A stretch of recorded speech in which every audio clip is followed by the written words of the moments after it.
ito. I-try mo sir ha, uli. Try natin. Para mag-start siya, i-apakan mo yung brake. Wala ka ng brake. Apakan brake, tapos i-start po. Start. Yan. For safety, para hindi siya tumakbo. Okay. Ganun yun. Pwede rin po dito sa kamay. Yan. Oh, start. Brake. Tsaka ito, busina. Ito yung busina niya. Ito yung headlight. Pag sa gitna, dim light lang po yan. Dapat diretso para headlight. No? Hindi ko sa kanan kaliwa ito. Opo, diretso headlight yan. Tsaka ito yung high and low. Oh, high and low. Opo. Ito yung ilaw pala sa likod. Ito, signal light ito. Signal light sa likod. Kaliwa. Kanan. Ito choke. Pagka hard starting, bira naman ito gamitin eh. I-choke mo siya. Tapos pag umandar na, ibabalik mo po. Habang ini-start, naka-choke. Opo. Kung halimbawa hard starting lang naman. Pero hindi naman, bira naman to. One click naman po yan. Tsaka, ang oil pala. Huwag natin kakalimutan yung langis. First 500, unang 500 na takbo, change oil tayo. Bibili ka ng langis, dali mo dito, change oil natin. Cotton oil. Dito meron po kaming Di ba libre daw service nun? opo, libre.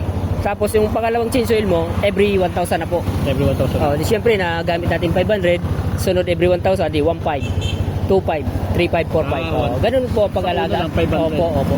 Ganun po ang pag-alaga ng motor para maiwasan ng sira. Okay na po. Dagdagan lang po ang gasolina ha. Petron doon sa Opo, dapat Petron para branded talagang gasolina. Kasi yung ibang gasolinahan may mahalo. Mahirap.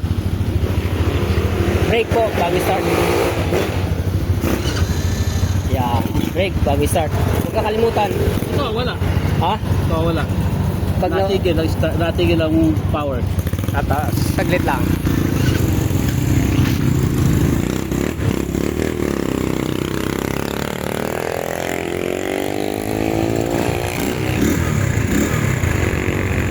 Oh, yun. Mababa, minor.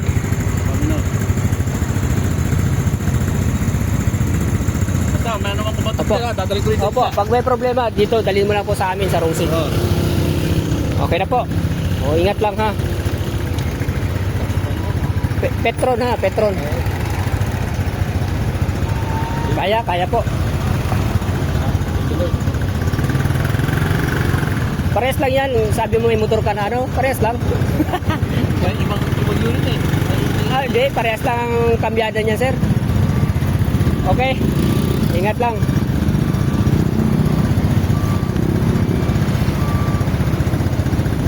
Okay.